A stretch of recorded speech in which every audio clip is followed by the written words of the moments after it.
What's up, beautiful people, and welcome back to my channel.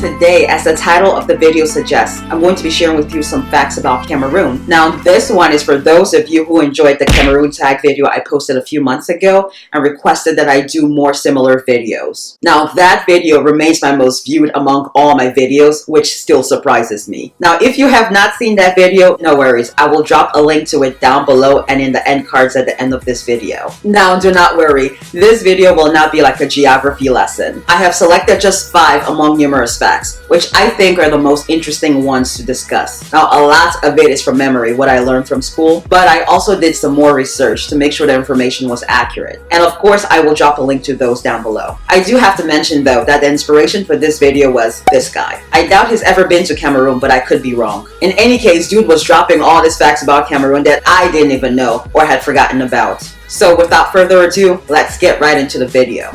Now, when I first moved to the US and people asked where I'm from and I said Cameroon, I got the blank look of confusion or just a polite "oh," as in, "Oh, I've never heard of it." And then there were those who would reference our national soccer team because we have a good one. Well, I grew up believing that Cameroon was in West Africa. That is, after all, what I was taught in school. Then I come to the US only to find out that Cameroon is considered a Central African nation. So, is it in West Africa or Central Africa? It's both. It's located in the crossroads between West and Central Africa at the Gulf of Guinea in what is considered the Bight of Bani, aka the Bight of Biafra. The name Cameroon originated from the Portuguese word for shrimp, Camerounais. As the story goes, when the Portuguese discovered Cameroon, it was next to a river teeming with shrimp. They called it Rio dos Cameroas, River of Shrimp. The shape of the map of Cameroon looks like an irregular triangle. Some might even say it looks like a cockatiel. Now, this leads me to a very brief history of the country.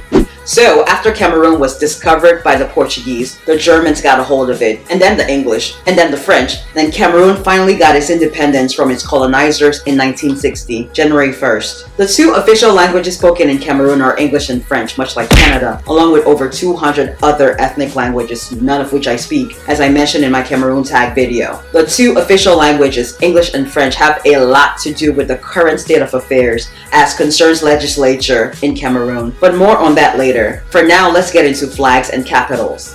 The political capital of Cameroon is Yaoundé, while the economic capital and the country's main port is Douala. As for the flag, which was adopted in its current form on May 20th, 1975, it has 3 vertical bands of green, red, and yellow, with a yellow 5-pointed star in the middle of the red band. Now, the green symbolizes vegetation in the southern part of the country. Now, the yellow I always assumed represented gold because we do have gold, but apparently it represents the sun, the desert, and the savannas in the northern part of the country. And then there's the red, which I always assumed symbolized the blood of those who died for the country, but apparently it represents unity. And then finally, there's a yellow star in the middle, which represents the guidance of unity for the country.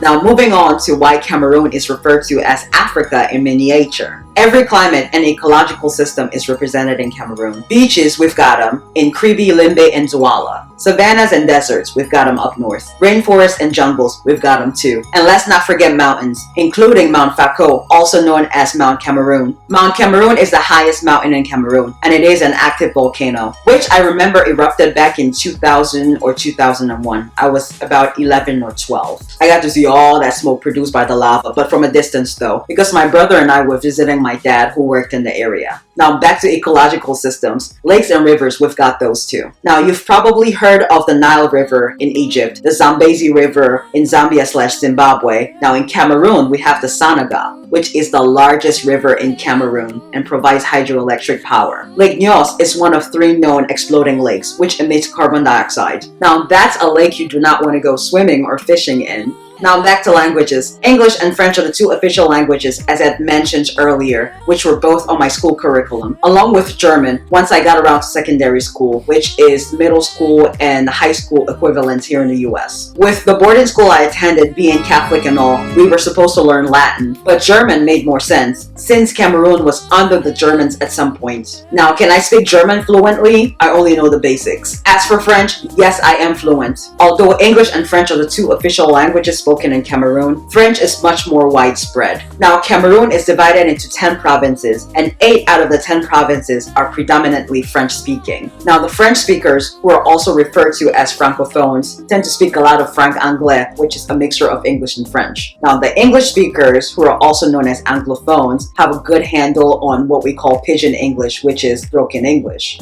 Now I digress. Now I mentioned in my Cameroon Tag video that there were some things that I loved about Cameroon and other things I didn't particularly like. Politics is one of those things I don't like. Without going into too much detail, it's like this. In the 60 or so years of Cameroon existing independent of its colonizers, it has only ever been ruled by 2 presidents, and that's just because the first one, Amadou Ahidjo, died. Paul Biya then took over and has been president since 1982, basically since before I was born.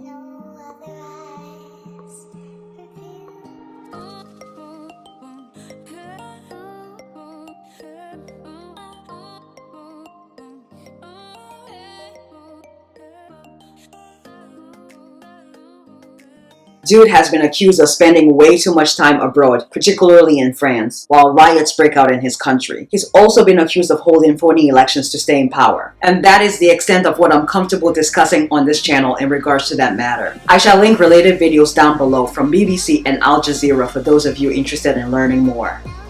In conclusion, Cameroon is a country rich in culture and diverse ecological systems that could be better if we fix our legislature and our roads. Thank you guys for watching. I hope you enjoyed it. Let me know if you would like to see a part 2 to this, in which I will discuss crops, climate, and culture. Don't forget to subscribe, like, and share. Until next Tuesday, deuces.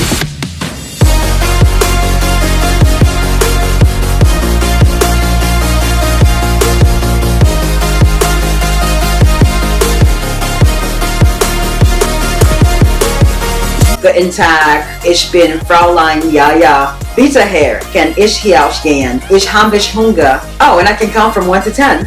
1, 2, 3, 4, 5, 6, 7, 8, 9, 10. Auf Wiedersehen.